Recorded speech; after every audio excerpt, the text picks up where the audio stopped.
bahwa barang siapa yang mempunyai salah terhadap Allah maka dia akan diampuni langsung. Barang siapa yang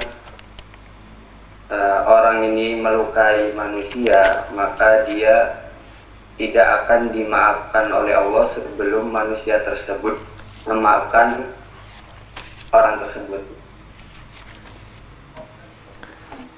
Ya'ti atadruna mal muflis. Tahukah kamu siapa itu orang yang bangkrut? Kata Nabi bertanya ke sahabat. Sahabat menjawab, man la dirhamalahu wala mata'. Orang yang tidak punya uang, tidak punya harta. Kata Nabi bukan itu. Man ya'ti yaumal qiyamati, orang yang datang kepada hari kiamat, bisolatin, solatnya banyak, wasiyamin, puasanya banyak, wazakatin, zakatnya banyak, wahajin, hajinya banyak. Tapi dia menganiaya orang. Qad syatama haza, mencaci maki si fulan. Wa qazafa haza, menuduh si fulan. Wa akala mala haza, memakan harta si fulan. Wa qazafa haza, menuduh si fulan. Wa daraba haza, memukul si fulan. Wa safaka dama haza, menumpahkan darah si fulan. Ukhidat hasanatu, diambil solatnya, diberikan kepada orang yang dia aniaya. Faniyat hasanatu walam yuqda alaih, amal-amal dia sudah habis semua, tapi belum bisa selesai perkara dia, belum seimbang. Ukhidat khatayahum, diambil dosa mereka, summa turihat ilaihi, dicampakkan ke dia, summa turiha fidnar, dia masuk dalam api neraka karena menzolimi orang. Ittaqu zulma, takutlah kamu pada perbuatan zalim, fa inna zulma zulumatun yaumal qiyamah, karena perbuatan zalim itu akan menjadi kegelapan nanti pada hari kiamat. Jadi kalau kita ada zalim, aniaya sama orang, kita minta maaf, minta ampun. Kalau orangnya sudah meninggal dunia, kita ziarah. Kalau nggak bisa, kita doakan dari jauh. Adapun kepada Allah kita bisa taubat nasuha, mandi taubat, sunat taubat, berzikir, baca Quran, puasa, umroh. Itu semua adalah cara mengampunkan dosa-dosa. Demikian, wallahu a'lam bishawab.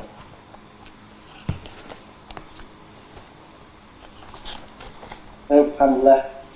Di sini saya membacakan pertanyaan di kolom komentar, Ustaz. Iya. Ustaz mau tanya, bagaimana sikap kita jika sebaliknya orang berhutang sama kita sudah hampir 5-7 tahun, tapi ketika kita menanyakannya dihubungi tidak respon, bagaimana sikap kita sebaiknya Ustaz yang Allah kehendaki? Saya hanya ingin tenang, tidak capek nagih-nagih. Buka surat Al-Baqarah 280. Al-Baqarah 280. Al-Baqarah 280. Wa in kana dzu usratin, kalau orang yang ditagih itu dalam kesulitan, kesusahan, fa naziratun ila maisarah, tunggu sampai dia lapang. Gimana Mas, ini tanggal deadline-nya sudah sampai. Kata dia, saya belum bisa. Fa naziratun ila maisarah, kasih waktu sampai dia lapang. Kira-kira lapangnya kapan? Ya insya Allah nantilah bulan-bulan September. Ya September kita datang lagi. Kita datang September, kata dia, begitu, begini, begono, anak mau sekolah, istri sakit, rumah kontrakan, kredit belum lunas. Al-Baqarah 280. Wa anta saddaqu khairul lakum, kamu sedekahkan lebih baik. Kalau jumlahnya nggak terlalu besar, tidak terlalu banyak, ya udah, daripada habis bensin kita lebih banyak pula habis bensin sama rusak, ganti rem ban tipis hanya untuk nggak terlalu banyak. Wa anta saddaqu, ya udah sedekahkan aja. Ya udahlah, saya pun capek, udah hati saya capek, saya sedekahkan aja. Tapi kalau banyak, ada yang bisa disita dari barang-barangnya, ya lapor polisi. Lapor polisi, bawa ke pengadilan, jaksa akan mengirim juru sita. pengadilan ngirim jurusita.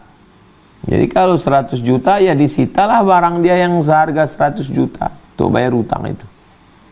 Nah, jadi caranya dua. Cara maaf kalau tidak banyak, tapi kalau banyak ya pakai hukum. Kalau enggak duit kita enggak balik. Demikian. Wallahu a'lam bishawab. Masya Allah. Terima kasih Ustaz. Barakallah. Selanjutnya saya persilahkan kepada Bunda Cindra Dewi ya, untuk bisa menanyakan langsung pertanyaannya. Silahkan Kak Cindra Dewi, ya, silahkan diaktifkan mic-nya.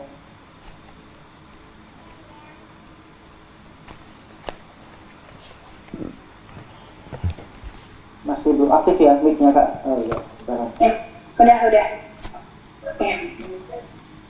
Assalamualaikum warahmatullahi wabarakatuh. Waalaikumsalam warahmatullahi wabarakatuh. Matur tampiasi yang ucapkan kepada moderator udah mengizinkan penyanyi bertanya di acara Zoom ini.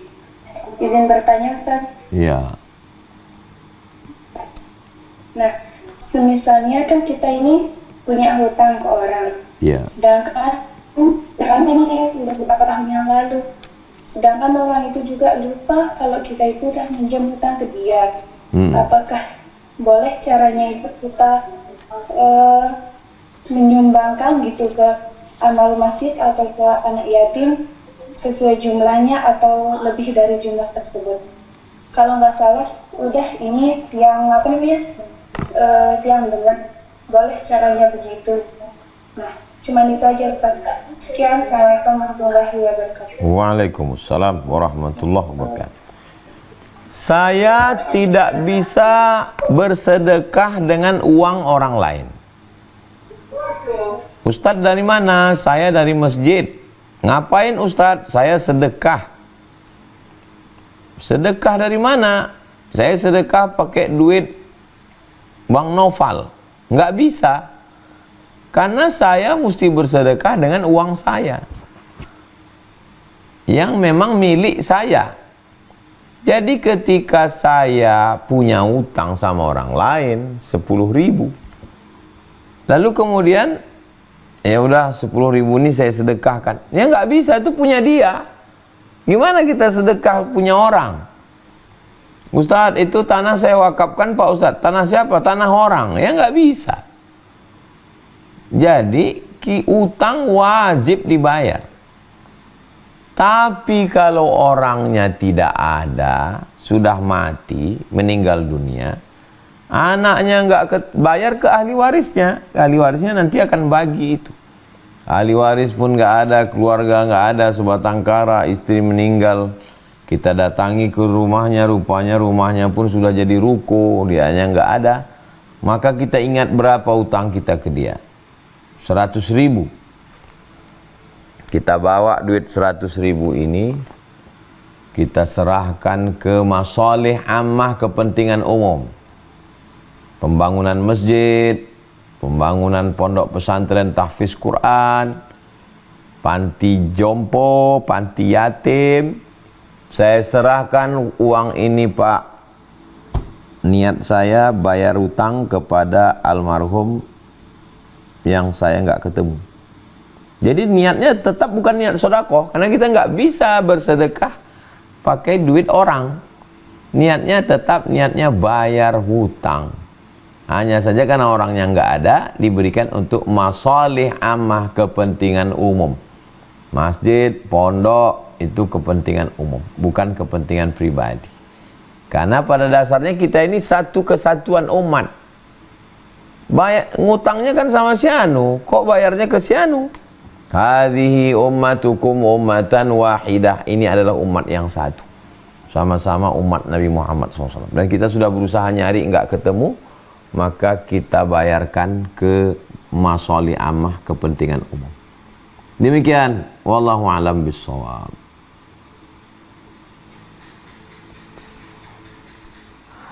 Baik, terima kasih jawabannya Ustaz. Izin saya bacakan pertanyaan di kolom komentar dari Tamtomo Abdinegoro. Izin bertanya Ustaz, ibu saya memberikan pinjaman saat saya sulit dan saya mencicil kembalinya. Namun sebelum lunas ibu saya meninggal dunia. Gantinya saya bantu menanggung hidup bapak dan adik saya semampu saya. Namun sekian tahun berjalan bapak saya masih anggap saya sebagai berhutang. Sementara saat almarhumah hidup beliau sendiri malah mengikhlaskan. Apakah saya masih berkewajiban melunasi sementara dana yang sudah saya keluarkan bahkan sudah lebih dari hutang itu sendiri, Ustaz? Islam ini muamalahnya, kelebihannya ada pada akad. Saya pakai uang Ustadz Noval, uangnya 100.000. Dari mana uang itu bisa berpindah tangan dari Ustadz Noval ke saya? Berpindah itu dengan cara apa? Akad. Akad pertama sodakoh. Ustadz, ini sodakoh untuk Ustadz. Akad kedua zakat. Ustadz, ini zakat untuk Ustadz. Akad ketiga minjam. Ustadz, ini minjam untuk Ustadz, nanti Ustadz bayar tanggal sekian. Akad ketiga, empat gadai. Ustadz, ini 100.000, tapi saya takut nanti Ustadz lari. Saya pegang barang yang harganya 100.000. Nah, pinjam ATM Ustadz, yang kebetulan ada isinya di dalam, cuman Ustadz segan untuk ngambil karena itu uang terakhir. Jadi yang membedakannya itu uangnya sama, nominalnya sama, bedanya pada akad. Maaf. Nikah itu bedanya dengan yang lain-lain itu pada akadnya itu. Aku nikahkan engkau dengan anakku dengan mahar sebentuk cincin emas tunai, sah.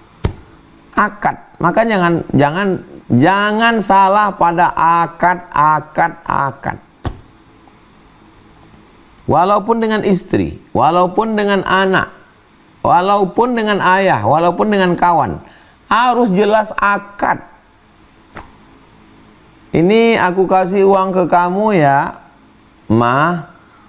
Mama punya anak lain, ada kakak, ada adik. Ini statusnya apa ini? Kalau minjam, surat Al-Baqarah 282. Surat Al-Baqarah 282. Surat Al-Baqarah 282. Ya ayyuhalladzina amanu, wahai orang beriman, idza tadayantum, kalau kamu menjalin transaksi bidainin hutang piutang ila ajalin musamma, sampai batas waktu tertentu, faktubuh, tulis. Ini aku kasih kamu pinjaman 10 juta. Akadnya apa, Bu? Akadnya sodakoh. Saya terima. Selesai.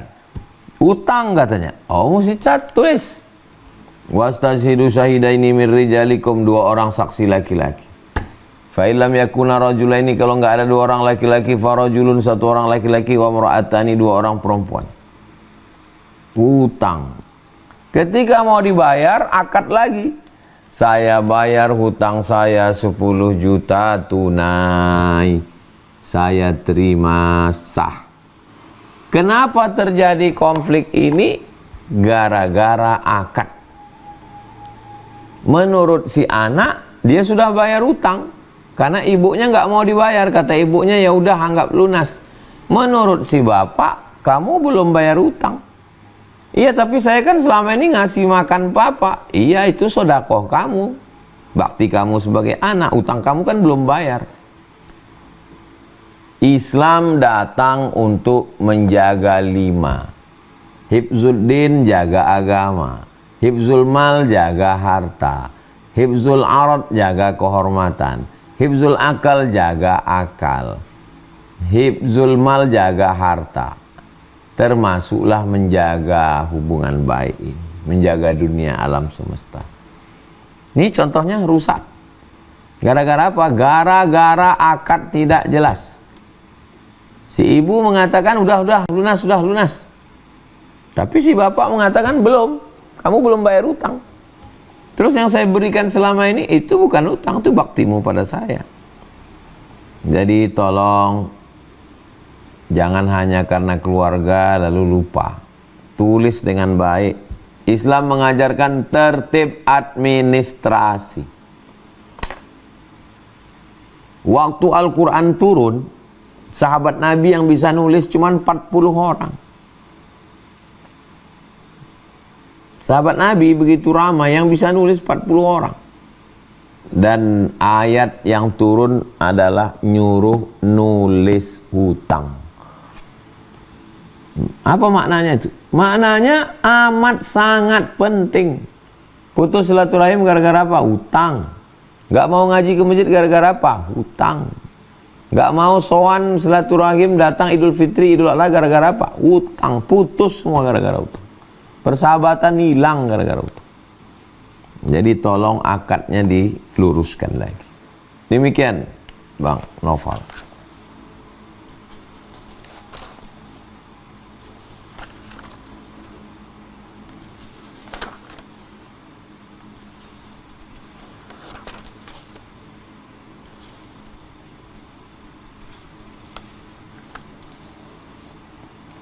Baik, selanjutnya saya persilahkan pada Kak Ayu ya untuk bisa menanyakan pertanyaannya secara langsung.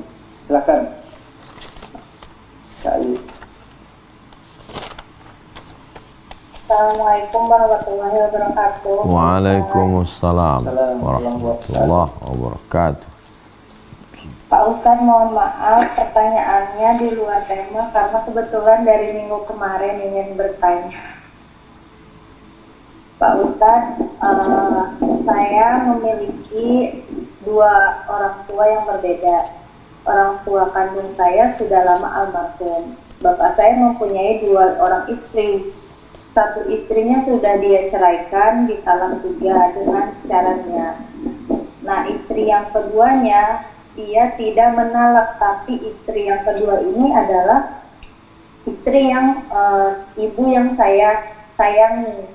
Ibu saya meminta diceraikan karena cemburu. Bapak saya masih dekat dengan mantan istrinya. Akhirnya ibu tiri saya yang saya sayangi ini meminta bapak saya untuk membuatkan surat cerai untuk bisa memilih antara dia atau mantan istrinya. Tapi mereka berdua sama-sama tidak ingin berpisah hanya karena memang ibu tiri saya ini memaksa meminta untuk diceraikan. Bapak saya tidak berniat menceraikan, hanya menuruti saja kemauan dia. Akhirnya menuliskan surat cerai itu, tapi tidak dengan niat Pak Ustadz.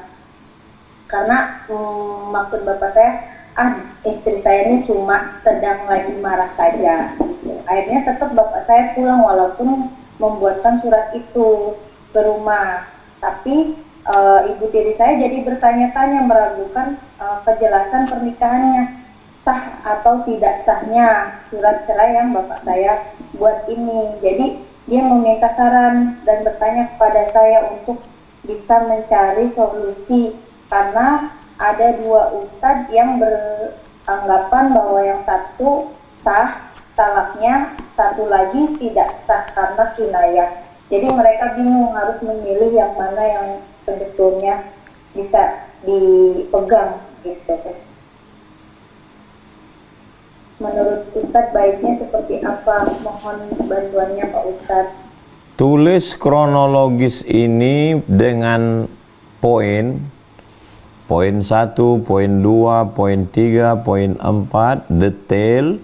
Setelah itu bawa ke pengadilan agama kabupaten kota.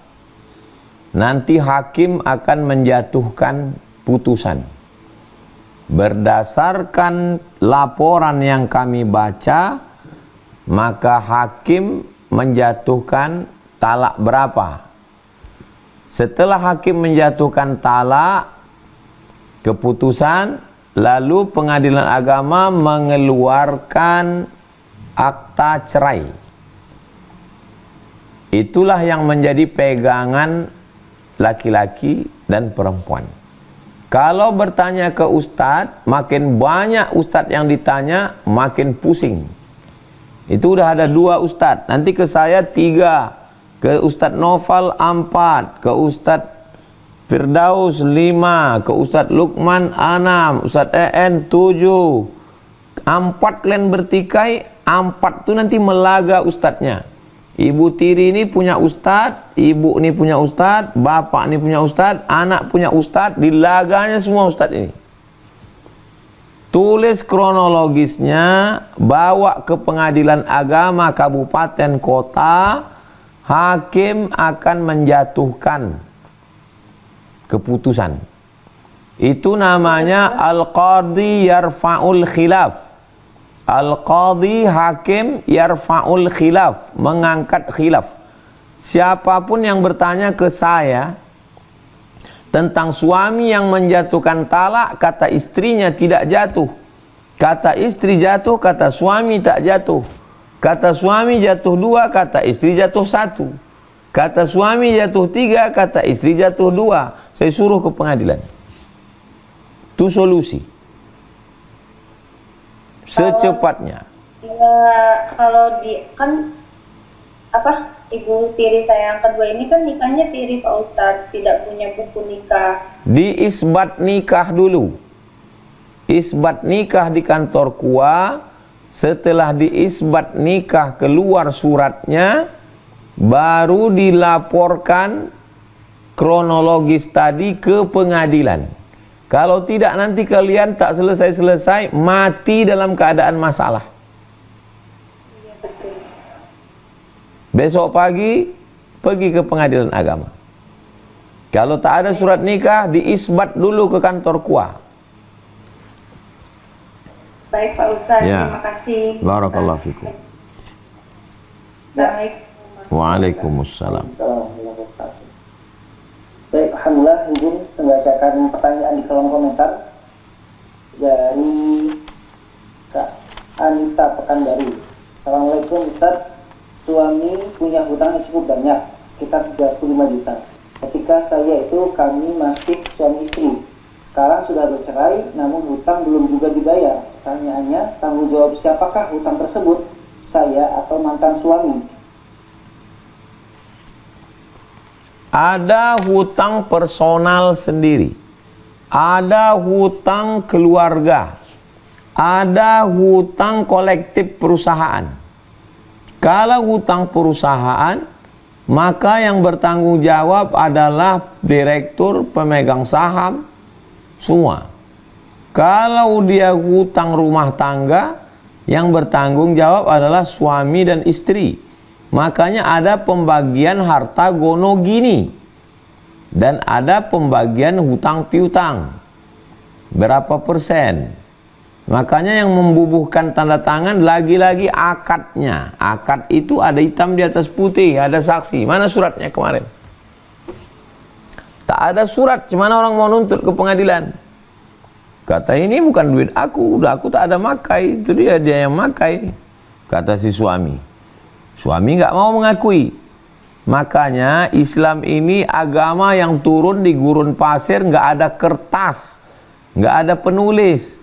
Tapi ayat yang paling panjang nulis hutang. Hadis nggak ditulis di zaman Nabi. Hanya beberapa saja yang nulis hadis. Abdullah bin Amr bin As menulis hadis. Kemudian Nabi menyuruh sahabat dari Yaman suruh tulis. Tapi khusus untuk ayat utang piutang ditulis secara detail. Kenapa orang zaman modern sekarang ada komputer, ada printer, ada pena, kertas berserak-serak? Jadi masalah. Jadi solusinya tidak lain, tidak bukan adalah kalau masih beriman, masih takut mati, masih takut kuburannya dijepit tanah, bayar hutang. Kalau tidak takut mati, tidak takut sama Tuhan, bawa ke pengadilan. Demikian Bang Noval. Baik, insyaallah. Selanjutnya saya izin mempersilahkan kepada jamaah Zoom ya, kepada Ibu Pauline dari Riau. Nah, ini tanya langsung, silakan.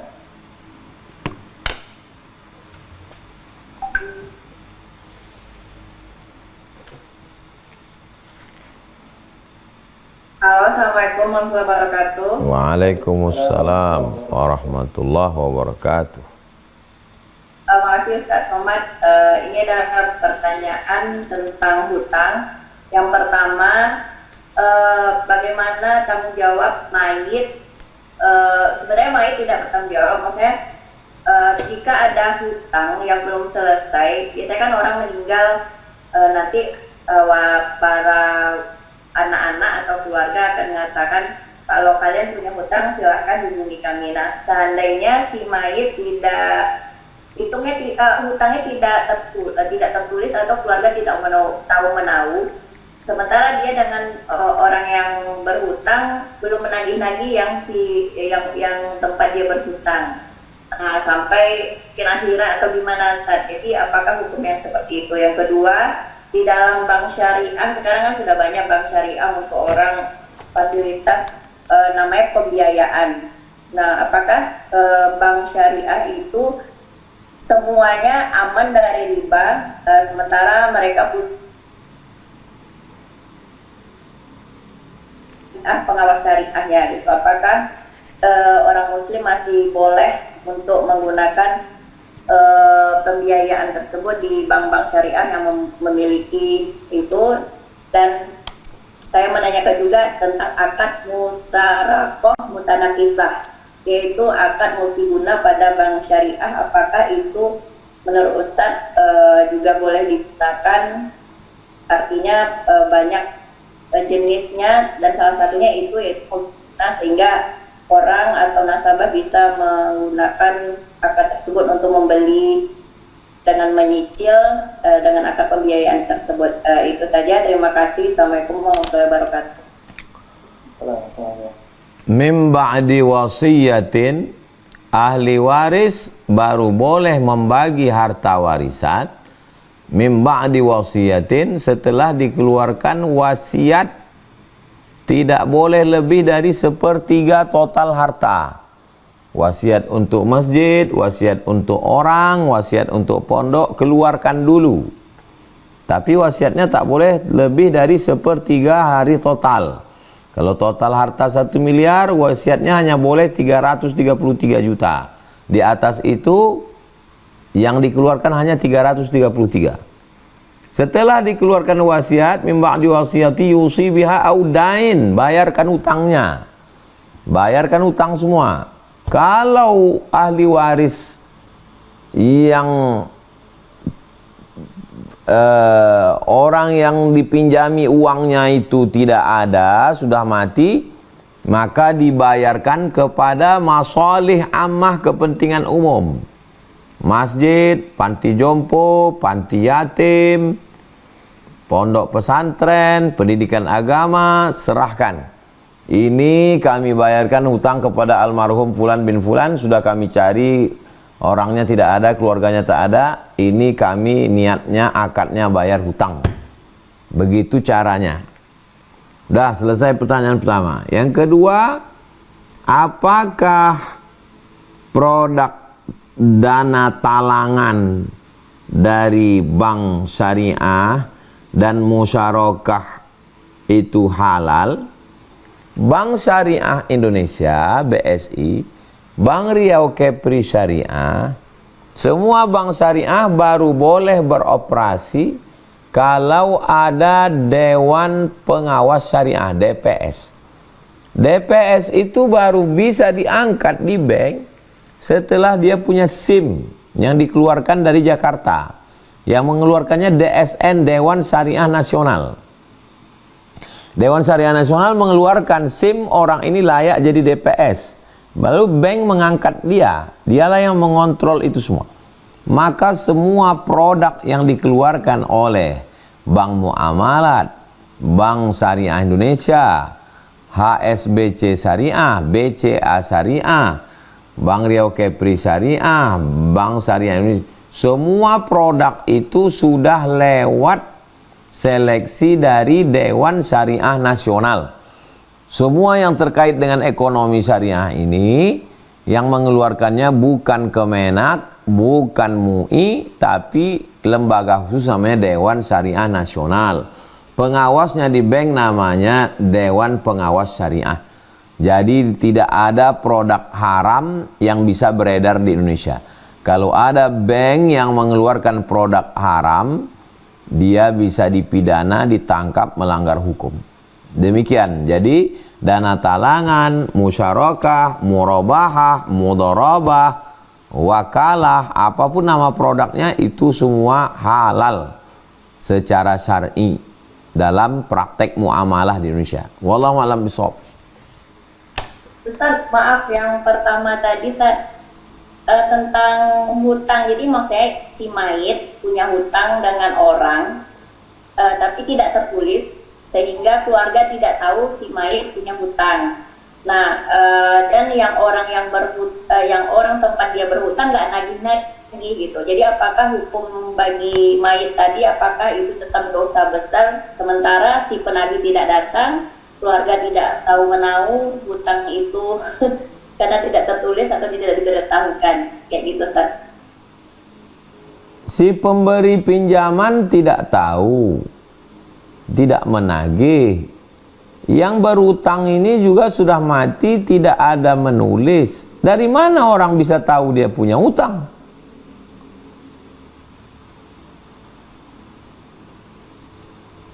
Yang almarhum nggak punya tulisan. Yang pemberi pinjaman juga nggak nagih. Dari mana kita tahu dia punya hutang? Kita ini tidak disuruh mencari-cari. Saya semua saya catat, saya tulis. Tapi kalau keluarga meninggal, kita cukup mengatakan kepada bapak, ibu, saudara-saudari, kalau keluarga kami ini ada sangkutan hutang piutang, kami sebagai ahli waris siap. Cukup sampai di situ. Kita tidak perlu mencari-cari. La yukallifullahu nafsan illa wus'aha. Dia tidak ada mencatat dan orang tidak ada menagih. Serahkan pada Allah Subhanahu wa taala. Bagaimana nanti dia di hadapan Allah Subhanahu wa taala? Wa allil insani illa ma sa'a. Manusia akan mempertanggungjawabkan semua perbuatannya. Laha ma kasabat wa 'alaiha maktasabat. Kalau dia baik dibalas baik, buruk dibalas buruk. Kalau dia sudah bertaubat kepada Allah, orang yang memberikan pinjaman sudah mengampunkan. Uzkuru mahasina mautakum. Orang yang meninggal sebutlah baik-baiknya saja. Setelah itu kita serahkan pada Allah Subhanahu wa taala. Demikian, wallahu a'lam bishawab. Barakallahu fiik.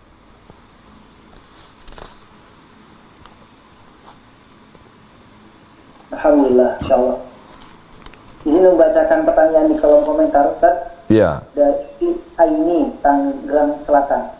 Ustaz di sini bertanya, almarhum orang tua saya meninggalkan catatan orang-orang yang meminjam uang dengan beliau. Di akhir catatan tersebut ditulis, jika saya tiada, tolong ditagih. Lalu kami ahli waris sudah berusaha menjalankan wasiat tersebut, namun pihak yang berhutang tidak membayar. Ditagih selalu berdalih, bahkan tidak berniat membayar. Bagaimana sikap kami ahli waris tersebut, Ustaz? Kalau ada keluarga, polisi, tentara, bawa, ambil senilai hartanya. Berapa mereka pinjam? Dipinjamnya 100 juta. Ada motornya situ 2, bawa pulang. Bawa ke pengadilan, tuntut jaksa. Ambil barangnya. Kami ngambil barang kalian ini untuk menyelamatkan kalian supaya jangan makan haram. Kau, ayah kau, atuk kau minjam 100 juta. Ini buktinya. Almarhum ayah kami nyuruh ngambil. Tapi karena kalian tidak bayar, untuk menyelamatkan kalian supaya kau tak makan haram, supaya kalau amal kau tidak rusak, ini kami ambil barang. Setelah kami hitung-hitung, nih harga barang ini tidak terlalu tinggi, tidak terlalu murah, ini 50, ini 50, 100, deal, selesai. Kalau kita biarkan, berarti membiarkan dia makan haram. Cepat selesaikan terkait dengan hutang piutang, supaya jangan ada sangkutan-sangkutan. Kita mau hidup ini plong.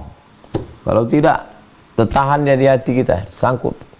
Kalau mau maaf, maafkan. Kalau mau ambil, ambil. Kalau hitam-hitam, kalau putih-putih. Hitam-hitam, ambil dengan cara paksa. Kalau mau putih, ikhlaskan lillahi ta'ala. Buang, bakar semua, udah, plong. Kalau mau ambil. Libatkan aparat. Tapi kalau tidak mau, abu-abu. Diambil enggak, diikhlaskan juga tidak. Setiap datang orang ngomong, curhat di medsos, sindir menyindir, darah tinggi naik, kolesterol naik, masuk ke pikiran, sholat enggak khusyuk, ibadah enggak khusyuk, rusak semuanya. Demikian, wallahu a'lam bishawab. Insya Allah. Baik, izin para ayah bunda dan kakak, satu pertanyaan terakhir. Saya persilahkan langsung kepada Bunda Rika Triwardiani Ashar, ya. Baik, silahkan saya persilakan untuk bisa menanyakan secara langsung.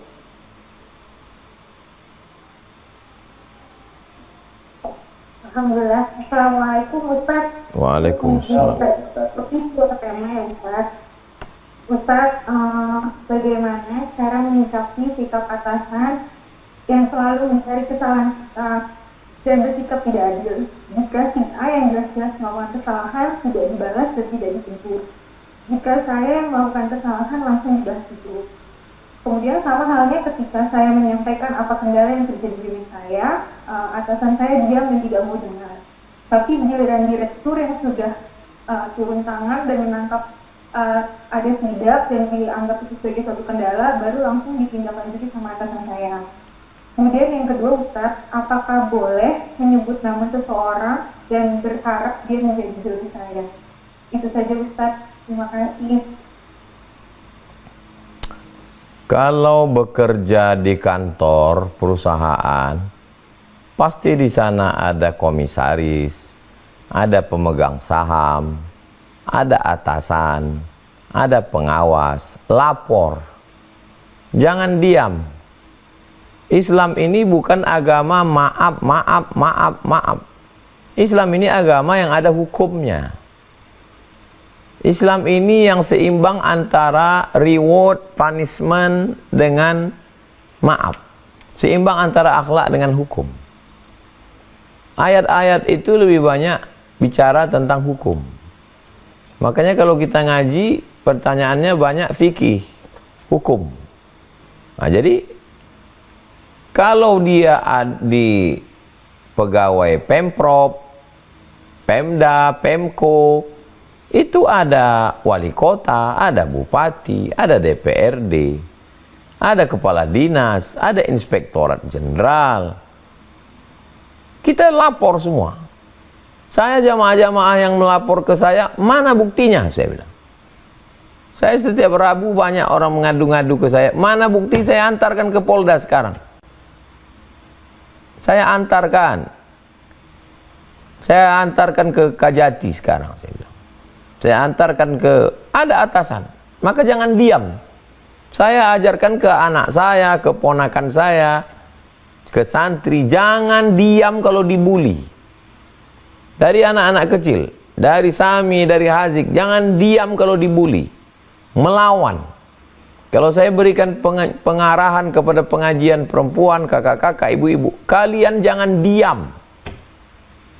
Saya mau umat ini jangan semena-mena kepada perempuan, kepada anak kecil.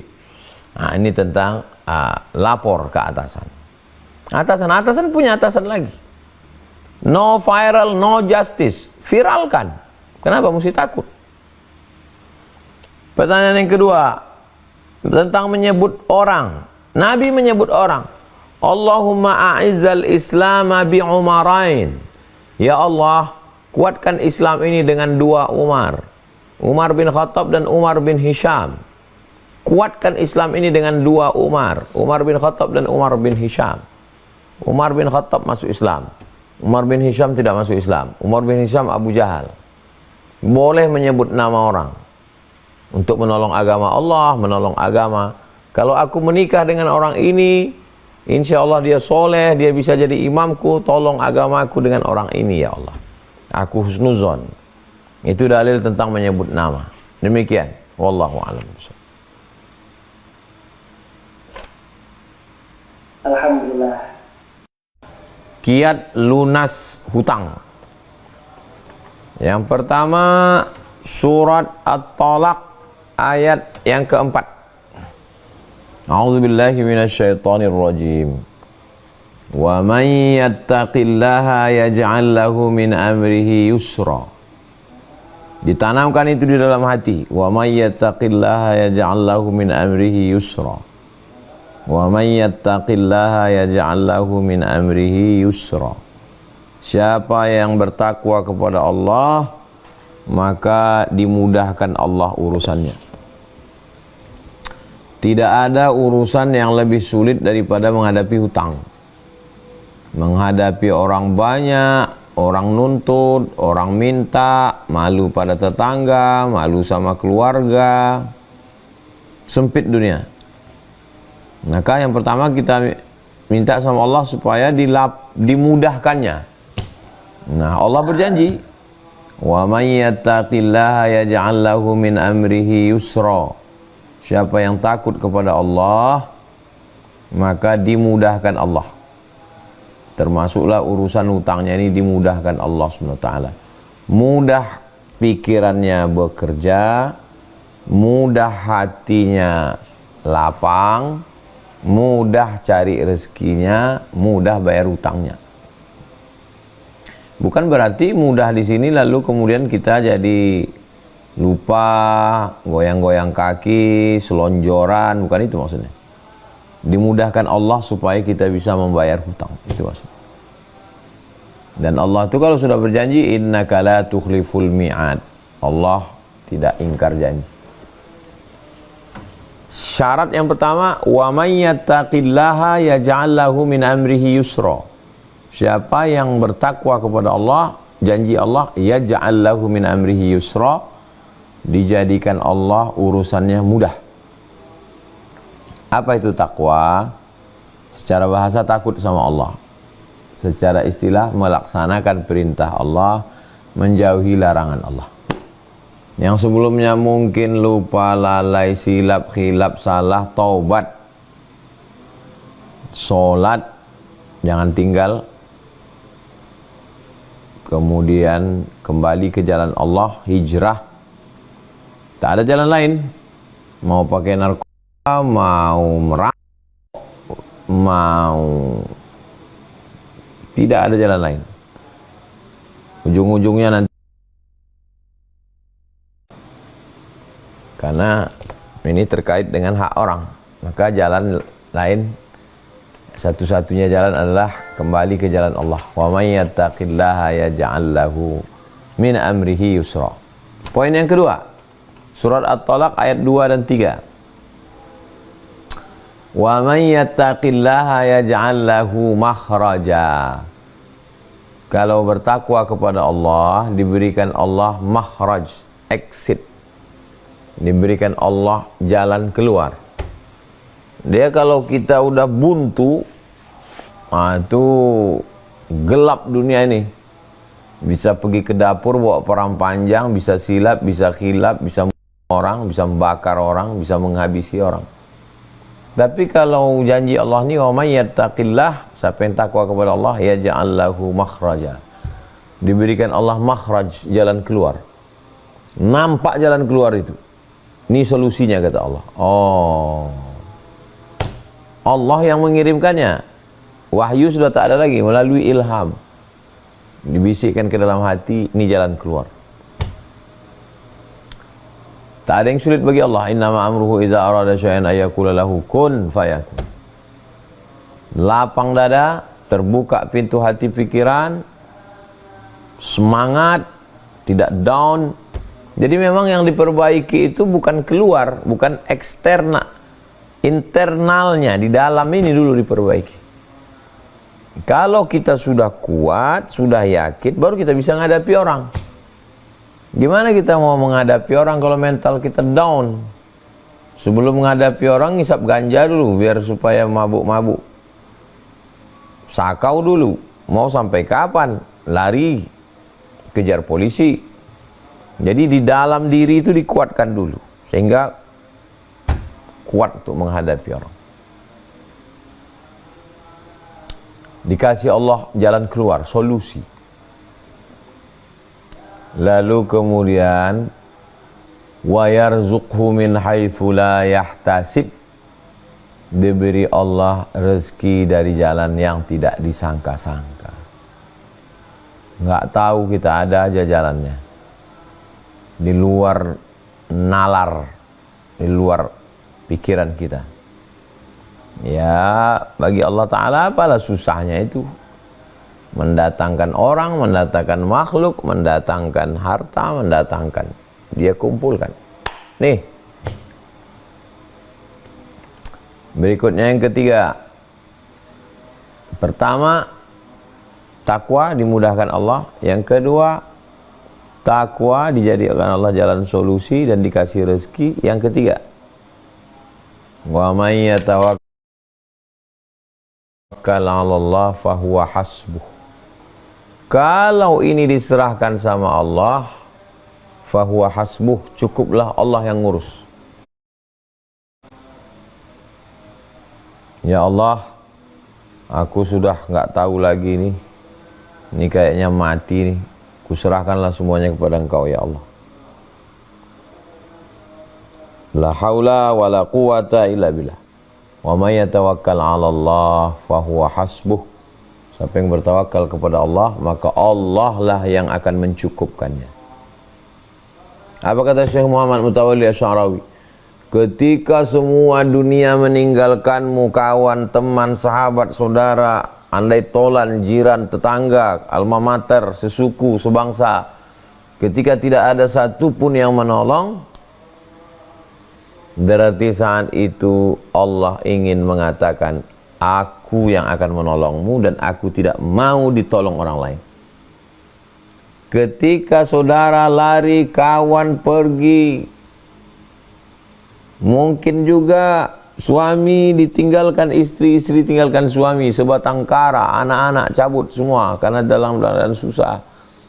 Yakinlah mungkin salah satu doamu sedang dikabulkan Allah. Doa yang mana? Hasbiyallahu wa ni'mal wakil. Cukuplah Allah sebagai penolong aku. Hasbiyallahu wa ni'mal wakil. Cukup hanya Allah saja yang akan menolong aku. Hasbunallahu wa ni'mal wakil. Ni'mal maula wa ni'mal nasir. Wa la hawla wa la quwata illa billahil aliyyil azim. Itu dia. Takwa dimudahkan. Takwa kasih solusi, kasih rezeki yang tidak disangka-sangka. Tawakal, cukup Allah. Berikutnya yang keempat. Yang keempat surat Nuh ayat 10 sampai 12. Ayat 10 sampai 12. Surat Nuh ayat 10 sampai 12. Faqultu astaghfiru rabbakum innahu kana ghaffara. Banyak-banyak istighfar, Allah akan mengampunkan. Yursilis sama alaikum midrara, diturunkan Allah air hujan berkah. Wa yumdidukum bi amwalin wa banin, diberikan Allah engkau harta. Ini dia. Jadi amalannya adalah istighfar. Astaghfirullahalazim, astaghfirullahalazim, astaghfirullah. Astaghfirullahalazim, astaghfirullahalazim. Jangan pikiran ini dibawa setan, nanti si anu datang, ini begini, ini begini, ini begini. Akhirnya mencret, stres, depresi, gula naik, jantung naik, kolesterol naik. Karena pikiran ini asam lambung naik. Jadi kita tidak disuruh masuk ke ruang gelap bersemedi, enggak. Kita tetap biasa. Tapi hati kita dan lisan kita tak putus. Astaghfirullahalazim, astaghfirullahalazim, astaghfirullahalazim, astaghfirullahalazim, astaghfirullahalazim. Kalau rasa nyaman pendek, yang pendek aja. Kalau rasa zikir panjang, astaghfirullahalazim alladzi la ilaha illa huwal hayyul qayyum wa atubu ilaih. Astaghfirullahalazim alladzi la ilaha illa huwal hayyul qayyum wa atubu ilaih. Datang orang ngobrol, ya kita ngobrol biasa gimana ini. Habis itu kepala lagi kosong. Astaghfirullahaladzim. Man lazimal istighfar Siapa yang melazimkan memperbanyak istiqamah istighfar, ja'alallahu lahu min kulli dhiqin makhraja, segala kesempitannya diberikan kelapangan. Wa min kulli hammin faraja, segala kesusahannya diberikan kesenangan. Wa razaqahu min haitsu la yahtasib, diberi rezeki dari jalan yang tidak disangka-sangka. Astaghfirullahalazim, astaghfirullahalazim, astaghfirullahalazim, astaghfirullahalazim. Berikutnya yang kelima. Yang kelima Al-Baqarah ayat 45. Surat Al-Baqarah ayat 45. Ya ayyuhalladzina amanu ista'inu bis-sabri was-salah. Memperbanyak salat. Setelah istighfar, tunggu waktu salat, astaghfirullahalazim, zuhur, asar, maghrib, isya, duha, tahajud. Bangun malam, salat sunat wudu, salat sunat taubat, salat sunat tahajud, salat sunat hajat. Bukan susah salat itu. Saya salat sunat hajat, tolong hajat saya lunaskan utang ini ya Allah. Allahu Akbar. Allahu Akbar kabiran walhamdulillahi katsiran wa subhanallahi bukratan wa asila.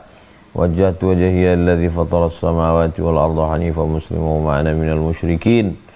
Inna salati wa nusuki wa mahyaya wa mamati lillahi rabbil alamin.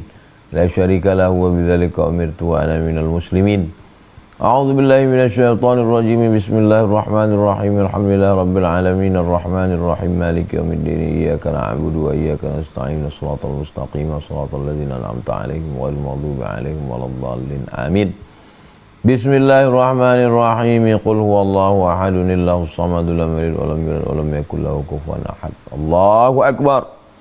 Subhana rabbiyal azim wa bihamdihi, subhana rabbiyal azim wa bihamdihi, subhana rabbiyal azim wa bihamdihi. Sami Allahu liman hamidah. Rabbana lakal hamdu milus samawati wa milal ardi wa milal ma syi'ta min syai'in ba'du. Allahu akbar. Subhana rabbiyal a'la wa bihamdihi, subhana rabbiyal a'la wa bihamdihi, subhana rabbiyal a'la wa bihamdihi. Allahu akbar. Rabbi fili warhamni wajburni warfa'ni warzuqni wahdini wa'afini wa'afu anni. Allahu akbar. Subhana rabbiyal a'la wa bihamdihi, subhana rabbiyal a'la wa bihamdihi, subhana rabbiyal a'la wa bihamdihi. 1 menit, 1 rakaat. Jadi kalau 2 rakaat, 2 menit.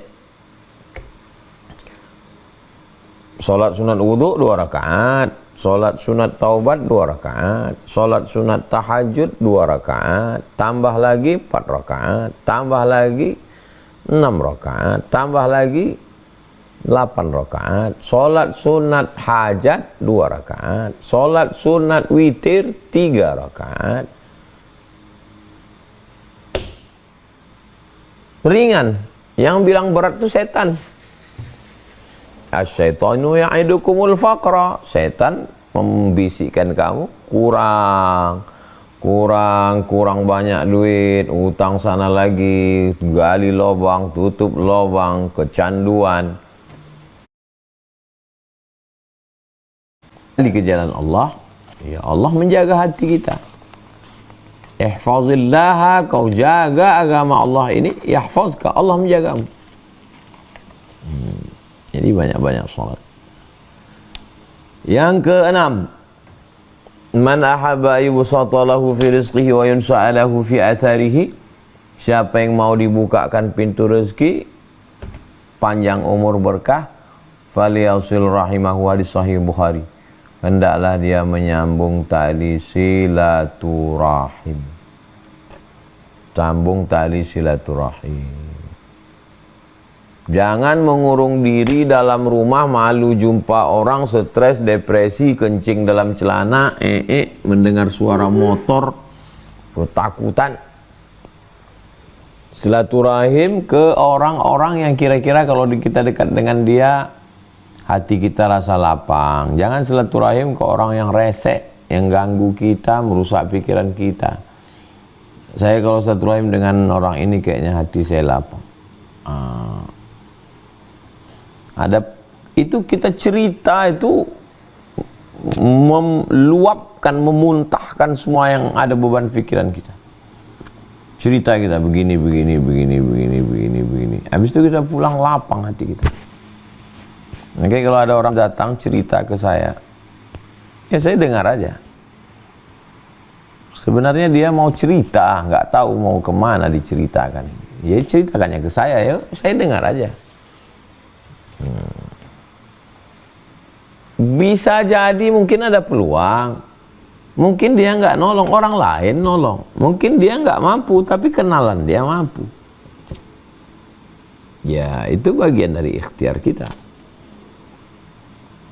Jadi sambung silaturahim kepada ulama, kiai, tuan guru, habaib, orang-orang baik, sholat ke masjid, jumpa orang, dibukakan Allah, ada aja cara Allah itu untuk menolong kita. Berikutnya yang ke-8.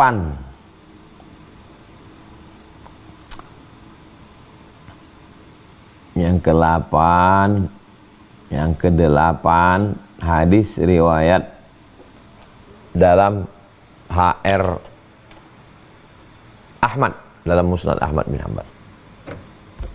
Mohon minta kepada Allah supaya diselamatkan dari 8. Allahumma inni a'udzubika minal hammi wal hazan. Yang ke-7, selamatkan dari 8. Allahumma inni a'udzubika minal hammi wal hazan. Ya Allah, selamatkan saya, jauhkan saya, tolong saya dari penyakit hammi dan hazan. Hammi, susah hati, stres, depresi, yang sifatnya takut pada masa depan. Ini terbayar atau tidak, ini gimana nanti, gimana istri, gimana anak, gimana usaha, gimana aneh. Obsesi-obsesi ke depan ini namanya hammi, namanya ham. Bedanya dengan hazan adalah kesedihan, kesusahan, kegalauan terhadap masa lalu. Aduh, kalau kemarin nggak main slot, kalau kemarin nggak ngutang, kalau kemarin nggak silap, kalau kemarin nggak selingkuh, kalau kemarin nggak aneh. Itu kalau diturutkan itu ngomong sendiri itu kalau lama-lama ngomong sendiri. Itu orang bisa ngomong sendiri. Pertama senyum sendiri, lama-lama nengok pohon kayu, nengok kucing, nengok ayam senyum, nengok angkot senyum, ngomong sendiri. Itu awalnya merasa sadar, lama-lama hilang kesadaran. Jadi minta 8 sama Allah. Allahumma inni a'udzubika minal hammi wal hazan. Susah hati karena takut melihat masa depan, dan susah hati karena takut melihat masa lalu. Hammi wal hazan. Wal ajzi, setelah hilang galaunya, minta supaya diselamatkan dari ajzi, lemah, letoy, lesu, loyo, kehilangan semangat, selonjoran, rebahan dari pagi, petang, siang, malam. Allahumma inni a'udzubika minal hammi wal hazan wal ajzi, lemah. Kalau udah lemah, wal kasal, malas. Malas bangkit, malas usaha, malas makan, malas mikir pun malas. Allahumma inni a'udzubika minal hammi wal hazan wal ajzi wal kasal wal jubni. Selamatkan saya dari penyakit pengecut. Pengecut, nggak berani jumpa sama orang, takut melihat kenyataan, takut berhadapan dengan tetangga. Wal jubni wal bukhl. Bukhul, takut, pelit, kikir, medit. Wa ghalabatid daini, dililit hutang. Wa qahrir rijal, dikuasai orang lain. Ini sudah sepaket. Kalau sudah dililit hutang, dikuasai orang lain, didikte. Kalau bahasa kampung kami jadi lembu cucu hidung. Lembu cucu hidung itu lembu yang ditusuk hidungnya, ditarik. Ya, dieksploitasi orang hidup kita. Bahkan bukan cuma kita, anak kita, istri, na'udzubillah. Kenapa? Karena kita udah dianggap nggak berdaya. Maka minta 8. Allahumma inni a'udzubika minal hammi wal hazan wal ajzi wal kasal wal jubni wal wal bukhli wa dhala'id daini wa ghalabatir rijal. Yang kedelapan, man syaghalahu dzikri an mas'alati, siapa yang dia menyibukkan dirinya dengan berzikir an mas'alati, saking sibuknya dia berzikir mengingat Allah sampai lupa dia berdoa. Ya Allah tolong aku dililit utang, tolong. Habis itu dia sibuk zikir. Allahumma sholli ala. Zikirnya istighfar, sholawat, la ilaha illallah. Astaghfirullahaladzim, astaghfirullahaladzim, astaghfirullahaladzim. Sholawat. Allahumma sholli ala sayyidina Muhammad wa ala ali sayyidina Muhammad. Allahumma sholli ala sayyidina. Tahlil, la ilaha illallah, la ilaha illallah, la ilaha illallah, la ilaha illallah. Man syaghalahu zikri an mas'alati, siapa yang sibuk berzikir mengingat aku sampai lupa meminta kepadaku, a'taituhu afdal ma u'tis sa'ilin, aku berikan kepada dia yang lebih utama, lebih afdal, lebih baik, lebih hebat, lebih mantap daripada yang aku berikan pada orang yang berdoa. Ada orang yang sibuk berdoa, ada orang yang sibuk berzikir. Allah berikan kepada yang berzikir itu lebih hebat daripada yang berdoa. Apalagi yang cuma ngobrol sana kemari, aku lagi susah, orang pun nggak respect. Tapi kalau kita mendekatkan diri pada Allah, ngadu sama pemilik hati, dia akan mengetuk hati orang. Nah, inilah keutamaan yang diberikan Allah Subhanahu wa ta'ala. 8. 9. Yang ke-9 adalah puncak dari semuanya. Yang ke-9, ridha. Ridha itu artinya kal mayyit baina ghasilihi, seperti mayat yang dimandikan. Itulah ridha. Puncak dari segalanya adalah diam. Kuserahkan semuanya kepada Engkau ya Allah. La haula wala quwata illa billah. Puncak dari cinta adalah diam. Puncak dari ridha adalah diam. Serahkan semuanya kepada Engkau. Ridha. Definisi ridha, sururul qalbi bimururil qada. Hati merasa senang ketika takdir pahit lewat. Hati tetap merasa senang ketika takdir yang menyakitkan itu sedang lewat. Wah, ini berat. Itu namanya ridha. Sururul qalbi bimururil qada. Hati tetap senang ketika takdir yang menyakitkan itu lewat. Nah, ini orang-orang yang tauhidnya sudah putus kepada Allah Subhanahu wa ta'ala. Ini 9 jurus ini apakah sebatas teori atau pernah Ustadz praktekkan? Ini kayak teori. Jadi datang tamu dari Jakarta. Saya ini dililit utang Pak Ustadz. Utang saya miliaran. Sana. Saya nggak sanggup lagi di rumah. Karena setiap hari orang datang pakai motor, pakai mobil, debit kolektor, preman, semua datang. Saya sudah ngomong ke istri Pak Ustadz. Saya ngomong ke istri saya, kalau kau tak tahan, aku ikhlas kalau kau tinggalkan aku. Dan saya udah siap mati Pak Ustadz. Saya sampaikanlah poin-poin ini. Nah, ini poin yang saya sampaikan. Kemudian dia pulang. Ketika dia pulang itu ke Jakarta, setiap WA ini bunyi, saya takut dia mati. Setiap WA saya tengok, malah saya yang ketakutan. Saya takutnya dia mati ditengok orang handphonenya, terakhir ngomong sama saya, dan saya jadi saksinya. Ustadz yang kemarin datang ke rumah Ustadz itu mati dikeroyok, mati. Maka saya, ya Allah tolonglah ini. Saya untuk melihat handphone saya pun takut dapat kabar dia nggak enak. Ternyata kita bisa menghadapi masalah kita, tapi begitu mendengar masalah orang lain kita ketakutan. Tapi saya tetap doakan, ya Allah tolong hamba-Mu. Alhamdulillah dibukakan Allah, dimudahkan Allah. Sekarang hidupnya baik, istri, anak, keluarga, alhamdulillah. Jadi waktu saya tanya-tanya gimana lah, kata dia, datang aja pertolongan itu Pak Ustadz.